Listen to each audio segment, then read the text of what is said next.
বন্ধুরা চলো আজ আমি তোমাদেরকে দেখিয়ে দিই কলারটা কি করে কাটিং করেছি এবং এই কলারটা কি করে ব্লাউজের সঙ্গে সেট করেছি।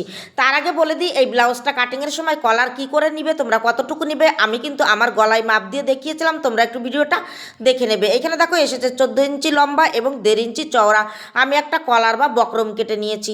এবার আঠা যে সাইডে থাকবে সেটা কিন্তু আমাদের কাপড়ের দিকে রাখতে হবে। এক সাইড এক চাপ দিয়ে এইভাবে দেখো কাপড় দিয়ে কিন্তু মুড়ে পাকা করে নেব। তো এইভাবেই কিন্তু সেলাইটা দিয়ে দিলাম, শুধু দেখো কলারের উপরে কাপড়টা ফেলে দিয়ে এক চাপ সেলাই করে নিয়েছি, তাহলে এক সাইডের মুখ কিন্তু আমাদের বন্ধ হয়ে গেল।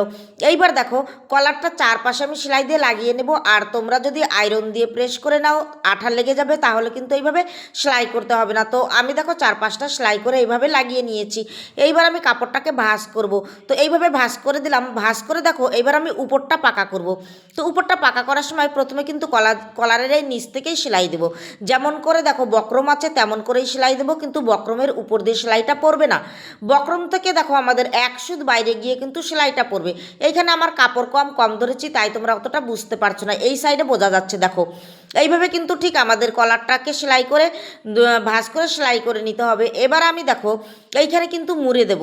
তো এইভাবে মুড়ে দিয়ে কোনাগুলিকে একটা সুইচের মাধ্যমে ভালো করে বের করে নিতে হবে।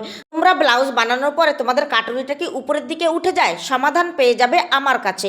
দুটো কণা দেখো এইভাবে আমি বের করে নিলাম খুব সুন্দর করে। এবার নিচে সেলাই দেওয়ার সময় কাপড়টাকে ভাঁজ করে এইভাবে ভিতরে দিয়ে কিন্তু নিচটাকে আমাদের কলারটা পুরোটাই পাকা করে নিতে হবে। তো এইভাবে দেখো ভাঁজটা অবশ্যই করে ভিতরের দিকে কিন্তু ঢুকিয়ে দেবে। এইবার উপরটা দেখো এইভাবে সেলাই করে দিলাম।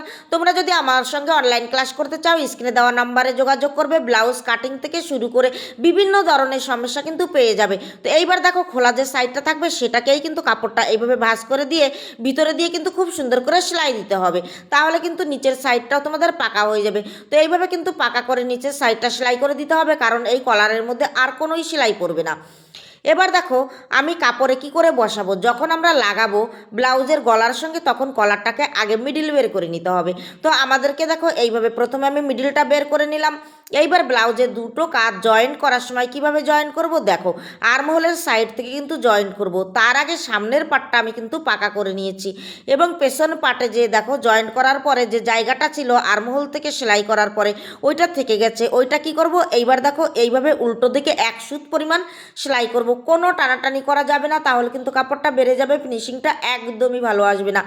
এইভাবে নিয়ে এইবার দেখো আমাদের কাপড়ের মিডিল এবং কলারের মিডিলটা এক জায়গায় রেখে প্রথমে মিডিল থেকে একটা সেলাই দেবো।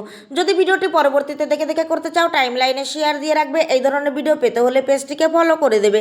আর যদি ভিডিওটি ভালো লেগে থাকে অবশ্যই ভিডিওর মধ্যে একটা লাইক দেবে, মূল্যবান মতামত কমেন্টে জানাবে। আজ আমার প্রচুর ঠান্ডা লেগেছে, গলাটা একদম ধরে আছে, কথা বলতে খুব কষ্ট হচ্ছে, ভিডিওতে কথা বসাতে গিয়েও দেখো গলাটা খুব কষ্ট হচ্ছে, কিন্তু কিছু করা নেই। তা সত্ত্বেও কিন্তু ভিডিও আমাদের আপলোড করতেই হবে, কাজেই কিন্তু আমি ভিডিওতে কথা বসাচ্ছি। তো এইখানে দেখো আমি কলারটা কিন্তু দু সাইডেই এইভাবে সেলাই করলাম, এক সাইডে সেলাই করে ঘুরিয়ে এনে আর এক সাইডেও সেলাই করলাম। ভিডিওটি বেশি বেশি করে শেয়ার করে দেবে।